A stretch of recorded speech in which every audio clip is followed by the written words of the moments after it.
maniniwala dyan.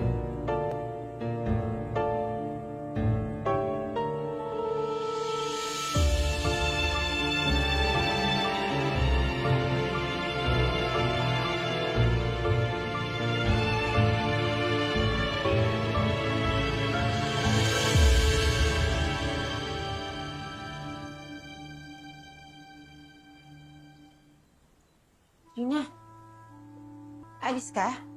Pwede ba kita makausap? Actually, I was meaning to talk to you then. Ibig sabihin ba nun, pinapatawad mo na ako? Gina, maniwala ka sa akin. Wala ka ibang gusto kundi patawarin mo ako. Maging magkaibigan tayo ulit. Betsy, may mga pagkakamali din kami sa'yo.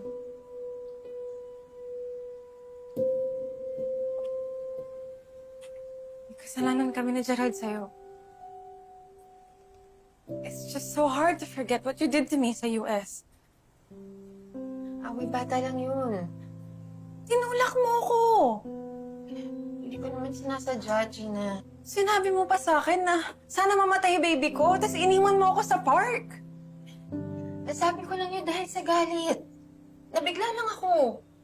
Pero hindi naman ibig sabihin na gusto ko talagang mangyari yung mga nangyari. Gina, hindi naman ako masamang tao. Alam mo yun. Isa lang naman akong babae. Nasaktan. Nasaktan ng 2 taong pinagkakatiwalaan ko. Yung best friend ko. Yung boyfriend ko. Pero kalimutan na natin yun. Okay na yun. Basta gusto ko bumalik yung dati. Miss na miss ko na yung best friend ko. Betsy, gusto mo talaga maging magkaibigan tayo ulit. May favor sana ako nahihingin sa'yo. Kaya mo bang ibigay? Oo naman.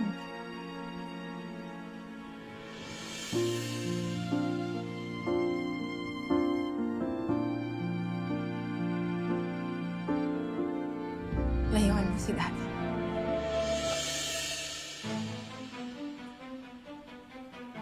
Pag-isipan mo yung hinihiling ko sa'yo.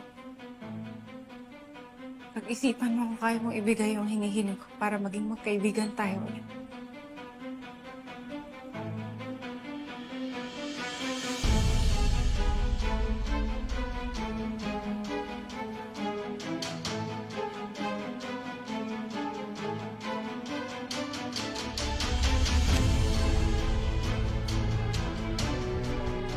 Maldita ka talagang Gina ka.